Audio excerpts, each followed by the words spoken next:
מה רגיל? לא עשיתי ראיון כבר שנה, לא עשיתי ראיון. מתי הראיון האחרון שעשיתי? אני טוב בלחזק את דבריו של אנדי. זה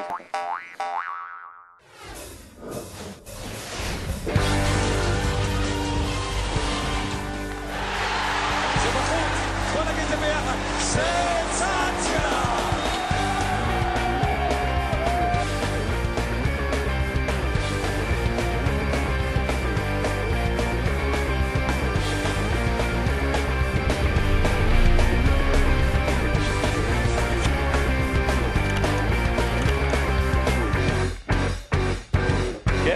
קודם כל להיות בדייביס בכלל זה כיף, כל הנבחרת.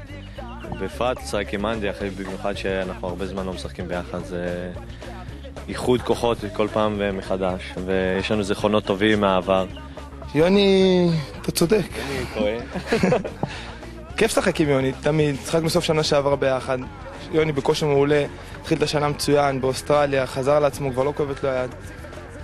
כשאנדי ויוני בכושר טוב, זה כוח לנבחרת. שומעים שזה עץ?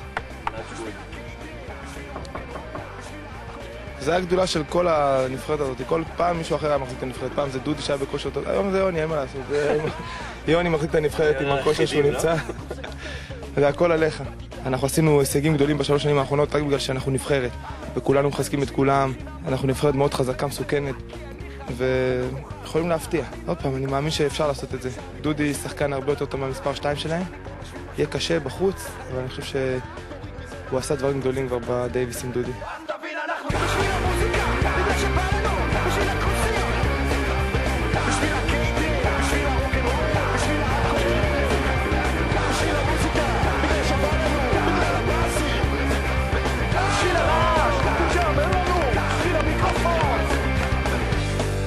הרבה הכינו אותי, לא הולך להיות האווירה כיפית, בוא נגיד ככה, זה לא יהיה. מה הכינו אותך? יריקות, מטבעות? קצת קללות, במיוחד לצערנו אנחנו מבינים ספרדית, אז נבין את הקללות שלהם גם, לפעמים זה חיסרון, אתה רואה? ברגע שאתה מוכן לזה מראש, אתה יודע שזה מה שאתה תקבל, אני חושב הרבה יותר קל להתמודד עם זה. לא צריך להתייחס, בסך הכל, בסופו של דבר זה רק מבחוץ, אם אתה בפוקוס ואתה מצליח לנתק את עצמך מכל הקהל, אז אנחנו יכולים לשחק את הטניס הכי טוב שלנו. אתה לא מרגיש את זה. אם זורקים עליך מטבעות ואתה לא מתייחס, זה כאילו לא פגע בך. אם יורקים עליך, מקללים אותך, אתה לא מתייחס, זה כאילו הכל בסדר. יש... ואנדי מביאים משפחה גדולה מארגנטינה, לפחות 200-300 איש, עם דגלים, עם כולם יוצאי סיירות. לפי דעתי יהיה לנו שם יותר קהל מלצ'יליאנים. והמשפחות שאנחנו מביאים, יש מצב ש... תשמע, אנחנו בבעיית כרטיסים קשה לכל המשפחה. אולי הפלסטינאים, נקנה מהם. נקנה הפלסטינאים.